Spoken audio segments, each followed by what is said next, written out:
அனைவருக்கும் வணக்கம். இன்னைக்கு வீடியோவில் நம்ம நகைக்கடையில் நகை வாங்க போகும்போது இந்த 5 விஷயங்களில் ரொம்பவே கேர்ஃபுல்லாக இருக்கணும். அது என்னென்ன அப்படிங்கிறது தான் பார்க்க போகிறோம். ஸோ வாங்க வீடியோக்குள்ளே போகலாம். நம்பர் 1 என்னென்னா, நம்ம இப்போ நிறைய பேர் வந்து மந்த்லி சிட் போடுறோம், டிஜிகோல்டு போடுறோம்.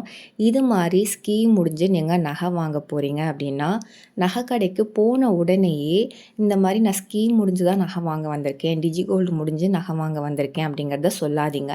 ஏன்னா நிறைய கடைகளில் என்ன பண்ணுறாங்கன்னா, ஓகே நம்ம கடை ஸ்கீம் தானே போட்டிருக்காங்க, அந்த அமௌண்ட்டில் நம்ம வெளியில் போய் எப்படியும் நகை வாங்க முடியாது இல்லையா, அந்த கடையில் தான் வாங்கி ஆகணும்.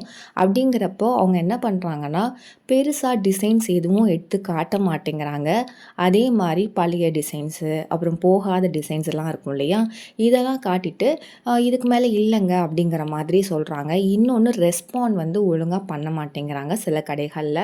அதனால் எப்போதுமே நீங்கள் சிட்டு முடிஞ்சு போகும்போது சிட்டுக்காக தான் வந்து நகை எடுக்க வந்திருக்கேன்னு சொல்லாதீங்க. நீங்களே ஒரு கால்குலேஷன் போட்டு பார்த்துக்கோங்க, எவ்வளோ கிராம்ஸ் வந்து உங்களுக்கு வருது சிட் முடிஞ்சு அப்படின்ட்டு.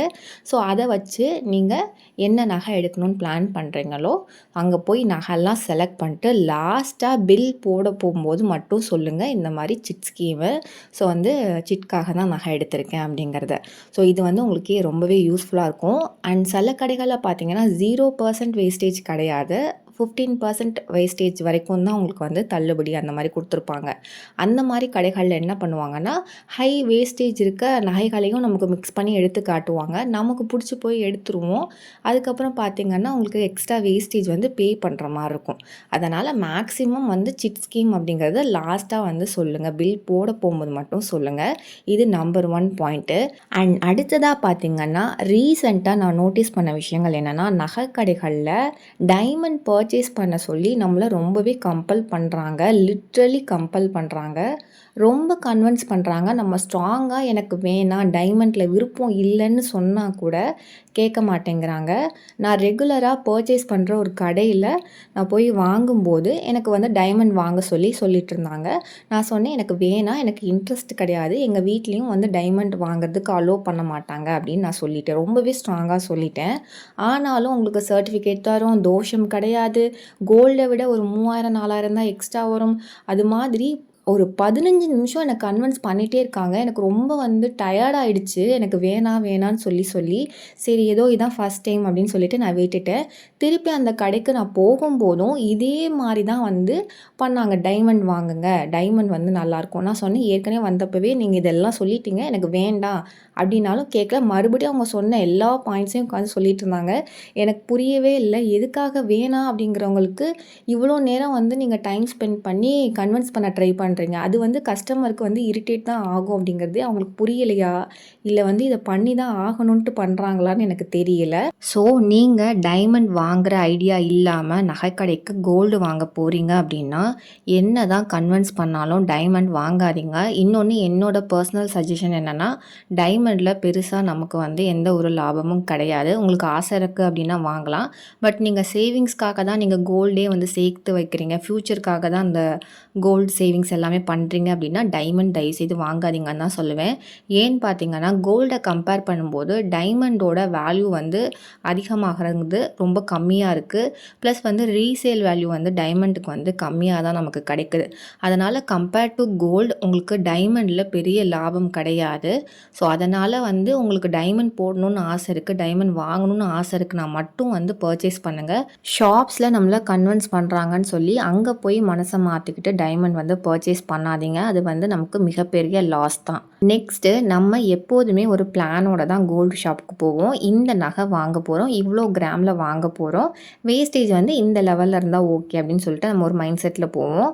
ஆனால் அங்கே போனோன்னே, இப்போ நம்ம ஒரு உதாரணத்துக்கு ஒரு 2 கிராமில் இயரிங் வாங்கணும் அப்படின்னு பிளான் பண்ணிட்டு போகிறோம் அப்படின்னா, அவங்க என்ன பண்ணுவாங்கன்னா, ஒரு 2 கிராம் இயரிங்ஸ் காட்டுங்க அப்படிங்கும்போது ஒரு 4-5 இயரிங்ஸ் காட்டிட்டு என்ன பண்ணுவாங்கன்னா, 3 கிராம் 4 கிராமையும் எடுத்து காட்டிட்டு, நீங்கள் வந்து 3 கிராம் 4 கிராமில் வாங்கினீங்க அப்படின்னா நல்லா ஸ்ட்ராங்காக இருக்கும், 2 கிராமில் இருக்கிறது வந்து அவ்வளோ உங்களுக்கு வந்து ஸ்ட்ராங்காக இருக்காது, உடஞ்சிருக்க வாய்ப்பு இருக்குது அப்படின்னு சொல்லிட்டு நம்மளை வந்து கன்வின்ஸ் பண்ணி அதிகமான கிராம் வந்து வாங்க வைப்பாங்க. ஸோ அதுக்குள்ளே நம்ம சிக்கவே கூடாது. பர்சனலாகவே நான் நிறைய நோட்டீஸ் பண்ணியிருக்கேன். நான் இப்போ அரை பவனில் வாங்கணும்னு போனேன் அப்படின்னா 1 பவுனில் தான் நல்லாயிருக்கும் அப்படின்னு சொல்லுவாங்க. 1 பவுனில் வாங்கணும்னு போனேன்னா 2 பவுனில் தான் நல்லாயிருக்கும் அப்படிம்பாங்க. நான் 1 கிராமில் வாங்கணும்னு போனால் 2 கிராமில் தான் நல்லாயிருக்கும்பாங்க. ஸோ இது மாதிரி நான் வந்து ரிப்பீட்டடாக வந்து இதை கேட்டு கேட்டு வந்து எனக்கே ஒரு டவுட் வந்துச்சு. ஸ்டார்டிங்கில் நான் என்ன நினச்சேன், ஒருவேளை உண்மையாகவே வந்து இந்த பொருள் வந்து இவ்வளோ கிராமில் வாங்கினா தான் வந்து ஸ்ட்ராங்காக இருக்கும் போல் அப்படின்னு நினச்சிட்டு இருந்தேன். அதுக்கப்புறம் எனக்கு ரிப்பீட்டடாக கோல்ட் ஷாப்ஸில் வந்து நமக்கு என்ன கிராம் கேட்டோமோ அதை விட அதிகமாக சொல்லும்போது எனக்கே வந்து டவுட் வந்துடுச்சு. ஸோ அதுக்கப்புறம் தான் வந்து எனக்கே வந்து ரியலைஸ் ஆச்சு, ஓகே நம்மளை வந்து அதிகமான கிராம் வாங்க வைக்கிறதுக்காக அவங்க கன்வின்ஸ் பண்ணுறாங்க அப்படிங்கிறது. ஸோ நீங்கள் உங்களோட பட்ஜெட்டுக்கு ஏற்ற மாதிரி ஒரு அமௌண்ட் செட் பண்ணியிருப்பீங்க இல்லையா, இவ்வளோ கிராம் வாங்கலான்னு. ஸோ அதை தாண்டி அங்கே போய் கன்வின்ஸ் ஆகி எக்ஸ்ட்ரா அமௌண்ட் போடாதீங்க. ஏன்னா அந்த மாதிரி நம்ம பண்ணோம் அப்படின்னா நமக்கு வந்து நெக்ஸ்ட் வந்து அந்த மந்த்தை வந்து ரன் பண்ணும்போது ரொம்பவே வந்து டிஃபிகல்ட்டாக வந்து ஃபீல் ஆகும். அடுத்ததாக ரொம்பவே முக்கியமான ஒரு பாயிண்ட்டு, நீங்கள் எந்த ஒரு நகை வாங்கினாலும் அந்த நகையை ஒரு 5 மினிட்ஸ் அது நல்லா பாருங்கள், ஏதாவது டேமேஜஸ் இருக்கான்ட்டு. அதுக்கப்புறம் ஏதாவது ஸ்டோன் இருக்கா அப்படிங்கிறத செக் பண்ணுங்கள். ஸ்டோன் இருக்குது அப்படின்னா அந்த ஸ்டோனோட வெயிட்டை ரிமூவ் பண்ணிட்டு தான் கோல்டுக்கான ரேட் போடுறாங்களா அப்படிங்கிறதையும் கவனமாக பாருங்கள். அதே மாதிரி நீங்கள் எந்த ஒரு நகை வாங்கினாலும் அந்த நகையோட டிசைன் வந்து நம்மளோட ட்ரெஸ்ஸில் வந்து பிடிச்சி இழுக்காத மாதிரி பார்த்துக்கோங்க. ஏன்னா நிறைய டைம் பார்த்திங்கன்னா டிசைன் ரொம்ப அழகாக இருக்கும், நம்ம வாங்கிட்டு வந்துடுவோம். அதுக்கப்புறம் பார்த்திங்கன்னா அந்த நகையை நமக்கு போடும்போது நம்மளோட ட்ரெஸ்ஸில் இருக்கக்கூடிய நூலெல்லாம் பிடிச்சி இழுக்கும், ட்ரெஸ்ஸையே வந்து ரொம்ப வந்து டேமேஜ் பண்ணிடும். அதனால் எப்போதுமே எந்த நகை வாங்கினாலும் அந்த டிசைன் வந்து நம்மளுடைய ட்ரெஸ்ஸை ஸ்பாயில் பண்ணாத மாதிரி இருக்கா அப்படிங்கிறத வந்து பார்த்துக்கோங்க. அண்ட் அதே மாதிரி நீங்கள் நகை வாங்கும்போது டேக்கில் ஒரு வெயிட் போட்டிருப்பாங்க இல்லையா, அந்த வெயிட் கரெக்டாக இருக்கா அப்படிங்கிறத நீங்கள் பில் போடுறதுக்கு முன்னாடி மறுபடியும் அந்த நகையை வந்து வெயிட் மிஷினில் போட்டு காட்ட சொல்லுங்கள். ஏன்னா அவங்க கடையில் வச்சுருக்கும் போதும் அதில் ஏதாவது வந்து மிஸ் ஆகிருக்க சான்ஸ் இருக்குது இல்லையா. ஸோ வந்து நிறைய கடையில் என்ன பண்ணுறாங்கன்னா நமக்கு வெயிட் போட்டு காட்டுறதே கிடையாது. அதனால் நீங்கள் எப்போதுமே கவனமாக பில் போடுறதுக்கு முன்னாடி அந்த டேக்கில் இருக்க அதே வெயிட் வந்து இருக்கா அப்படிங்கிறத வந்து செக் பண்ணிக்கோங்க. இது ரொம்பவே வந்து முக்கியமான விஷயம். சம்டைம்ஸ் வந்து நமக்கு டேக்கில் இருக்க வெயிட்டை விட 2 மில்லிகிராம் அதிகமாக இருக்குது, 4 மில்லிகிராம் அதிகமாக இருக்குது அப்படிம்பாங்க. எனக்கு ஒரு எக்ஸ்பீரியன்ஸ் இருக்குது. இது மாதிரி நகை வாங்கும்போது டேக்கில் இருக்க வெயிட்டை விட 2 மில்லிகிராம் அதிகமாக இருக்குது, ஒரு 17 ரூபா வரும் அப்படின்னு சொன்னாங்க. சரின்னு சொல்லிட்டு நானும் ஒரு 17 ரூபா தானே அப்படின்னு சொல்லிட்டு நான் ஓகே அப்படின்ட்டேன். அதுக்கப்புறம் எனக்கு வீட்டுக்கு வந்ததுக்கப்புறம் தான் ஒரு யோசனை தோணுச்சு, நம்ம ஒரு பழைய நகையை கொண்டே கொடுத்தோம் அப்படின்னா அதில் வந்து டஸ்ட் இருக்கும், டர்ட் இருக்குது அப்படின்னு சொல்லிட்டு மைனஸ் பண்ணுறாங்க வேஸ்டேஜ்னு. ஸோ அது மாதிரி நம்ம வாங்குகிற புது நகையில் கூட டஸ்ட் இருக்க சான்ஸ் இருக்குது இல்லையா. ஸோ அதனால் கூட 4 மில்லிகிராம் 5 மில்லிகிராம் எக்ஸ்ட்ரா காட்ட சான்ஸ் இருக்குல்ல. நம்ம டிசைன்ஸ்லாம் வந்து பார்த்துட்டு நம்ம ட்ரை பண்ணி பார்த்துட்ருப்போம். அது மாதிரி ட்ரை பண்ணி பார்க்கும்போது வந்து சம்டைம்ஸ் வந்து நமக்கு ரொம்ப கன்ஃபியூஷன் இருக்கும், எதை செலக்ட் பண்ணுறதுன்னு தெரியாது.